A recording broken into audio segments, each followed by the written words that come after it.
नमस्कार। स्वागत आपका हिंदी कथन में। एक बार की बात है, एक बड़ा ही समृद्ध और खुशहाल राज्य था।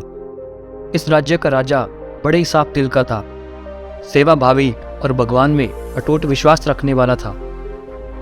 राजा को किसी चीज़ की कमी नहीं थी। राज्य के सारे लोग राजा से बेहद प्यार करते थे और उसका हर कहा किसी हुक्म की तरह मानते थे। फिर भी राजा जैसे बूढ़ा होता जा रहा था, वो दुखी रहने लगा था। राजा के दुख का कारण था उसके पुत्र ना होना।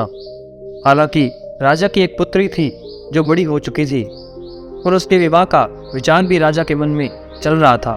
राजा अपने बुढ़ापे में संन्यास लेकर प्रभु भक्ति करना चाहता था, इसलिए उसके सामने सबसे बड़ी समस्या यह थी कि राज की बागडोर किसे सौंपी जाए। एक रात इसी चिंता में राजा काफी देर तक भगवान का नाम जपते जपते सो गया। उस रात राजा को सपने में भगवान का साक्षात्कार हुआ और उसे उसकी सारी समस्याओं का समाधान मिला। सवेरे उठते ही राजा ने बड़े प्रसन्न मन से एक सभा बुलाई और ऐलान कर दिया कि उसके महल के दरवाजे पर जो भी पहला व्यक्ति आएगा उसी से राजकुमारी की शादी की जाएगी और उसे ही राज्य का राजा घोषित किया जाएगा। सभी लोग जो सभा में मौजूद थे राजा का ऐसा अजीब सा ऐलान सुनकर काफी अचंभित हुए, लेकिन सभी लोग जानते थे कि राजा बिना बात के ऐसा कोई भी मूर्खतापूर्ण काम नहीं करेगा। इसलिए उन्होंने राजा को ऐसा करने का कारण पूछा। राजा ने अपनी रात के सपने के बारे में सबको बताया तो सबके मन का संदेह दूर हो गया।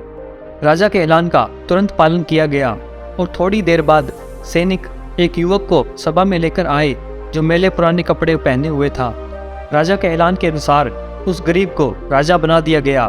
राजकुमारी की उससे शादी करवा दी गई। कुछ ही दिनों में राजा अपना सब कुछ त्याग करके प्रभु भक्ति के लिए सन्यासी बनकर जंगलों में चला गया। धीरे धीरे नए राजा ने राज्य का सारा भार संभाल लिया और अच्छे से शासन करने लगा। राजमहल में एक गुप्त कमरा था जिसके दरवाजे पर एक बड़ा सा ताला लगा रहता था और इस ताले की चाबी नया राजा हमेशा अपने पास संभाल कर रखता। हर हफ्ते एक दिन राजा कमरे के अंदर जाता, ताला खोलता और आधा एक घंटा उसमें बिताने के बाद फिर से उसे ताला लगा देता। उस चाबी को राजा कभी किसी को छूने भी नहीं देता। अगर कोई उसे छूने की कोशिश करता तो राजा उससे गुस्सा हो जाता। सेनापति, खजांची और सभी मंत्री बड़ी जिज्ञासा के साथ उस कमरे में क्या हो सकता है ये जानना चाहते थे। सभी के दिमाग में यही सवाल घूमता रहता कि आखिर खजाने की चाबी खजांची के पास, शस्त्रागार की चाबी सेनापति के पास और सभी जरूरी दस्तावेज रखे कमरे की चाबी मंत्री के पास है, तो आखिरकार राजा उस गुप्त कमरे की चाबी अपने पास क्यों रखते हैं और आखिर उसमें ऐसी क्या चीज है जो राजा किसी को नहीं बताते। इन सभी के लाख कोशिशों के बाद भी राजा ने कभी भी उस कमरे में क्या है किसी को नहीं बताया। इन सभी ने जाकर इस बात की खबर रानी के कानों तक पहुंचा दी। रानी को भी जिज्ञासा हुई कि ऐसी कौन सी रहस्यमयी बात है जो हमें नहीं पता है।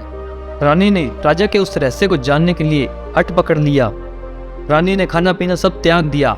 आखिरकार स्त्री हट के आगे राजा को हार माननी पड़ी। राजा रानी, मंत्री और सभी लोगों को साथ लेकर उस कमरे के पास पहुंचा और पहली बार सबके सामने उस कमरे को खोला। सभी देखकर हैरान रह गए क्योंकि उस कमरे में कुछ भी नहीं था सिवाय एक फटे पुराने कपड़े के जो दीवार पर टंगा हुआ था।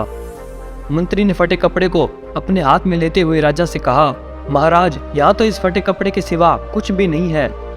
तब राजा ने कहा, यही तो मेरा सब कुछ है।